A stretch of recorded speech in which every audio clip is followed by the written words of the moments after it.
Bashkia e Maliqit po shënon një rritje të interesit për turizmin, fal pasurive të shumta natyrore, kulturore dhe historike që ofron territori i saj. Zona të tilla si Gora dhe Moglica po tërheqin gjithnjë e më shumë vizitor, ndërsa vitet e fundit ka nisur të marrin formë edhe investimet e para në infrastrukturën turistike. Në këto zona po ngrihen bujtinat e para, duke krijuar mundësi të reja për zhvillimin e turizmit familjar dhe atij natyror. Njëkohësisht, monumentet e kulturës, ku 16 prej tyre janë të kategorisë së parë, përbëjnë një pasuri të rëndësishme që po zgjon interesin e turistëve vendas dhe të huaj. Pikat panoramike, lugina e mrekullueshme që shtrihet drejt Gorës, peizazhet malore, traditat dhe mikpritja e banorëve po e kthejnë këtë zonë në një destinacion gjithnjë e më të preferuar, thot kryetari i bashkisë Gëzim Topçiu.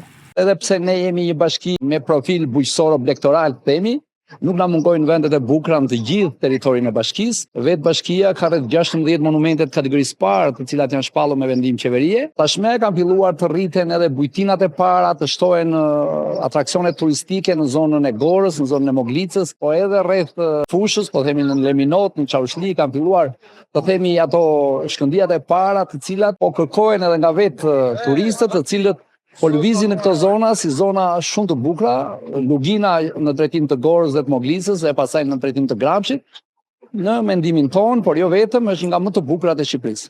Rritja e interesit për këto zona po shoqërohet me iniciativa të reja për promovimin e atraksioneve lokale, duke synuar që Maliqi të zërë një vend gjithnjë e më të rëndësishëm në hartën turistike të vendit.